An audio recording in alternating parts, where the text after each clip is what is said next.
dituntut untuk selalu memperhatikan kebutuhan belajar murid, selalu memperbarui cara membelajarkan murid agar mereka mendapatkan pembelajaran yang bermakna, merdeka dalam belajar, dan mendapatkan kebahagiaan dari proses belajar mereka. Karena kita guru memang ujung tombak keberhasilan murid. Salah satu untuk mewujudkan hal tersebut yaitu dengan cara memberdayakan komunitas belajar.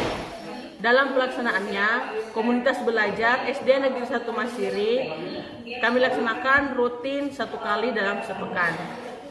Kegiatan yang kami laksanakan beragam, di antaranya kami berkolaborasi, bekerja bersama, belajar bersama, berdiskusi, ataupun berbagi praktik baik seputar dunia pendidikan. Pada setiap pertemuan, kadang yang membawa materi atau berbagi praktik baik adalah kepala sekolah, kadang juga saya sendiri atau rekan guru lainnya. Kadang juga diisi oleh pengawas atau pihak lain seperti Kapten Belajar ID, atau bahkan kami mengundang dari Balai Guru Penggerak Sulawesi Tenggara.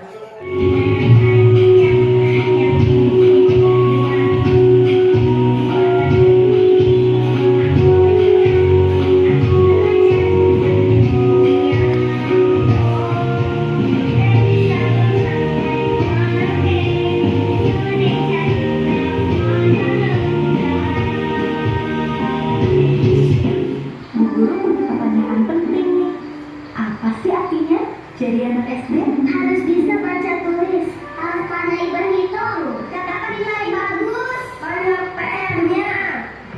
Bu Guru, aku belum bisa membaca, menulis, dan berhitung. Apa ini artinya aku belum pantas masuk SD?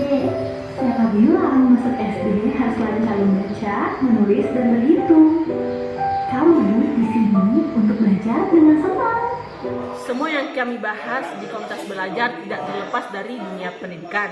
Seperti kadang kami membicarakan masalah pembelajaran yang terjadi, kemudian bagaimana caranya menyusun perangkat ajar, membicarakan tentang metode belajar, asesmennya, medianya, atau bahkan karakteristik setiap murid misalnya. Kadang juga kami membahas tentang isu-isu terkini pendidikan. Kami bersama-sama memecahkan masalah yang ada kaitan dengan pembelajaran dan juga membicarakan tentang kemajuan apa yang kita ingin capai di pembelajaran selanjutnya. Intinya, yang kami bahas di komunitas belajar ini adalah untuk meningkatkan kompetensi kami yang ujung-ujungnya itu semua demi murid. Mengapa tes calistung saat PPDB marak terjadi? Ada miskonsepsi. Ini tes, tapi kalau di sini kan tidak dites toh, tidak dites. Tapi di sekolah-sekolah di Jawa di mana saja itu biasa ada sekolah yang menerapkan tes calistung. Jadi dia tidak menerima siswa yang tidak bisa baca tulis hitung. Kalau masih tidak open sebuka-buka, selebar-lebarnya, siapa saja yang mau tidak tahu, mau yang tahu diterima semua. Jadi kita sudah bebas dari itu. Kenapa kita tidak boleh menerapkan calistung saat masuk? Karena dua alasan seperti di atas. Yang pertama, laju perkembangan anak beragam, kesempatan belajar anak juga berbeda-beda. Dari 20 orang siswa, Ibnu misalnya dengan teman-temannya pasti sangat berbeda. Mulai dari wataknya, cara pemahamannya, apapun itu pasti berbeda. Kemudian anak-anak itu lagi perkembangannya berbeda juga seperti gizi, titik berangkat kemampuan anak, dan lainnya. Kalau dia kekurangan gizi, pasti cara menangkapnya kurang juga. Kalau dia sehat walafiat, di rumah tidak ada tekanan anak-anak, berarti di sekolah bisa jadi dia menerima pelajaran dengan baik. Kesempatan belajar anak berbeda-beda. Ada yang sudah TK, ada yang belum. Begitu maksudnya. Misalnya dia tidak tahu angka 2 seperti ini, tapi kalau diperlihatkan ini berapa? Dia tahu 2. Berarti bukan anak itu tidak tahu menghitung. Dia tahu menghitung tapi tidak dalam bentuk tulisan angka. Jadi sebenarnya calistung bukannya dilarang, calistung bukannya dihilangkan di kelas 1 2. Baca tulis itu tetap ada di kelas 1 dan 2, tetapi caranya yang berbeda. Nah, ketika lulus kuliah kan bukan kepintaran registrasi yang digunakan, tapi life skill. Bagaimana anak itu bisa bertahan di dunia kerja misalnya, di dunia perkuliahan.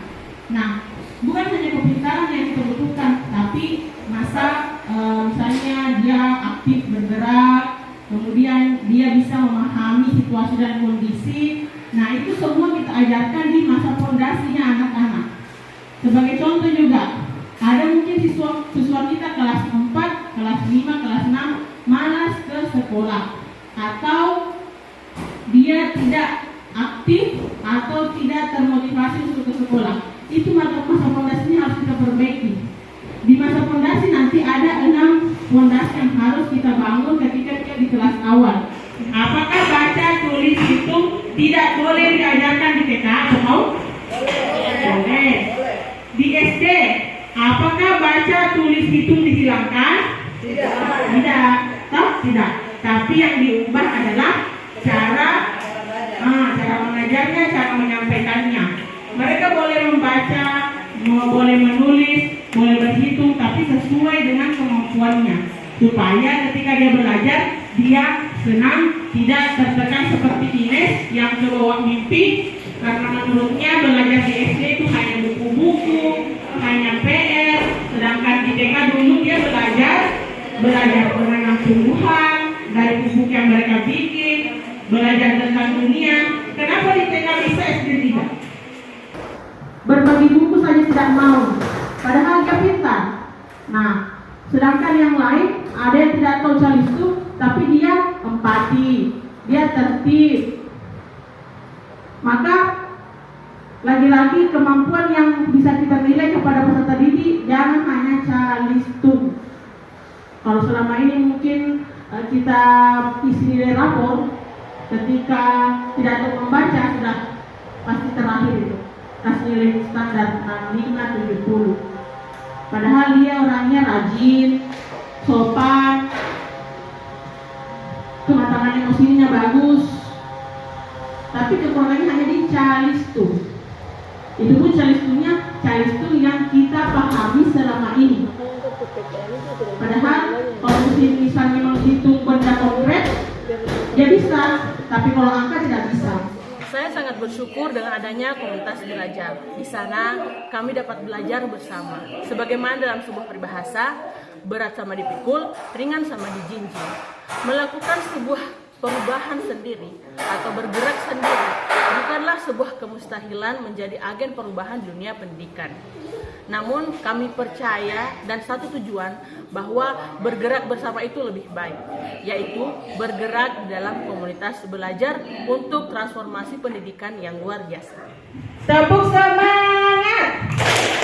Dan ding ding ding, dung dung dung, dan ding ding ding, dung dung dung, set, aha aha, ma, aha aha, nga, aha.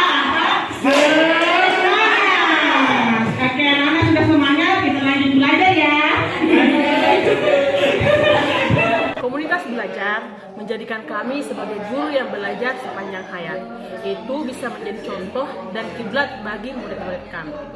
Kami pun menanamkan dalam hati bahwa guru harus belajar dulu sebelum membelajarkan murid. Guru harus bergerak dulu sebelum menggerakkan murid. Dan guru harus bahagia dulu sebelum membahagiakan murid. Selamat belajar, bergerak, berubah, berkolaborasi, dan berbagi dalam komunitas belajar Bapak Ibu Guru Hebat. Semangat demi murid kita, demi pendidikan Indonesia. Terima kasih. Wassalamualaikum warahmatullahi wabarakatuh.